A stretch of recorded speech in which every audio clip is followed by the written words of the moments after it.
Hey,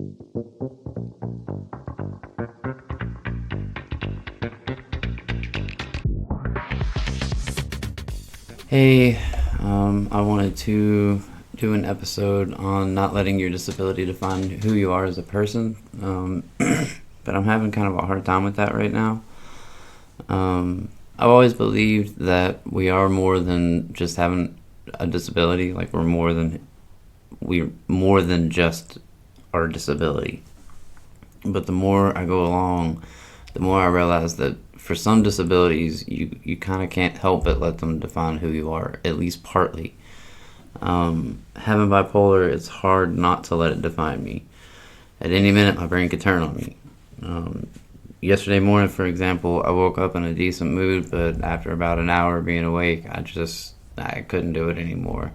I had to go back to bed, and I ended up sleeping pretty much most of the day. Um, I mean, that's not what defines who I am, but the irritation, the highs, the lows, I can't control. Um, I can't control them, and they have a grip on my personality. I don't mean this in any kind of disrespectful way, but for certain things like ADHD, which I also have, you can still live your life as you and still retain most of your personality. Meaning that like you can go through your day to day having ADHD. Like you can still go to work, you can still function as a person. You might be scatterbrained, and I'm not saying that there aren't exceptions where ADHD isn't a crippling disability or something like that, but because for somebody it might be. But what I'm saying is that, like, on a normal day-to-day basis, if you have ADHD, or I mean, I'm just using that as an example because it's the only one I can think of, but you know like if I only had ADHD, I know I could take my medicine and I could still function throughout the day.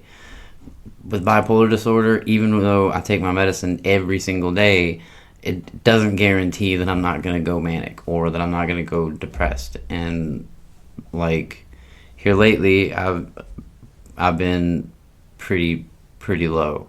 I guess what I'm trying to say is that you don't have to let your disability define who you are. You are so much more than whatever yours is, like whatever your disability is. But there's certain disabilities that take over your personality and turn you into a person you don't want to be. Being bipolar is like having this evil little asshole living in your head that likes to pop out at random times. Sometimes he comes out and he seems coked up because you feel full of energy and you want to do everything. And other times he comes out and drains all your energy and makes you feel like you're the lowest form of life on earth. Like I was saying, I've been in kind of a functional low for over a month now, and it's like every other week or so I fall into a little bit lower and a little bit lower. I ended up having like something like yesterday. I ended up having to miss class because of it, and I just didn't have the energy to get out of bed. I even tried to watch TV yesterday, and I had no interest. I've lost interest in almost everything, and the only reason I'm even doing this is because I think it's important to document the highs and the lows. I think it's important for people to see not just somebody sitting here spouting off information like some kind of encyclopedia about what bipolar is, or what. I mean, you guys can do your own research. You can get on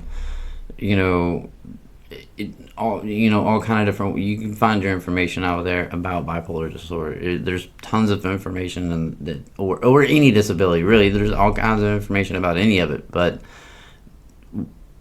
what I think is important is for people to see what it's like to have a disability, to actually see it.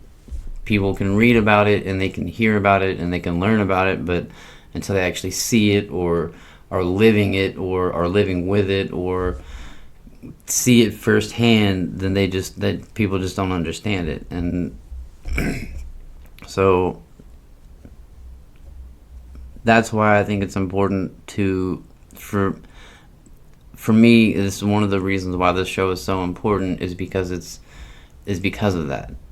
I think people need to see what having a disability is like. Not everybody knows. I mean, people have, especially with bipolar, there's the stigma that we go up and down, up and down, up and down, and sometimes that's true, and sometimes it's rapid, and sometimes it's not. Sometimes it's, like I said, I've been in a functional low for like 2 or 3 months now, like, meaning that I'm depressed, but I'm not so depressed that I can't get out of bed. Yesterday was not one of those days. Yesterday was a real low. Today, I'm not entirely sure how it's gonna go. Right now, I don't know. I mean, I've got a little bit of energy because I've been drinking coffee, and I woke up and felt compelled to make this video, so I'm making it. I'm gonna open it up to you guys, though. I want to know, how do you live with your disability and not let it define who you are as a whole person? Leave your tips in your comments in the comments, and so that it might help someone else also. I think if you leave your comments and your tips, and you have something to say that might help somebody else, I think it's important that you share that. I think it's important that we build a community together and try to support each other and help each other, and this is one way to do that. And I guess I'll just end it by saying, if you're feeling like you're in this fight alone, know that you're not. Just know that you're not by yourself. And like I always say, you don't have to sit in the dark alone.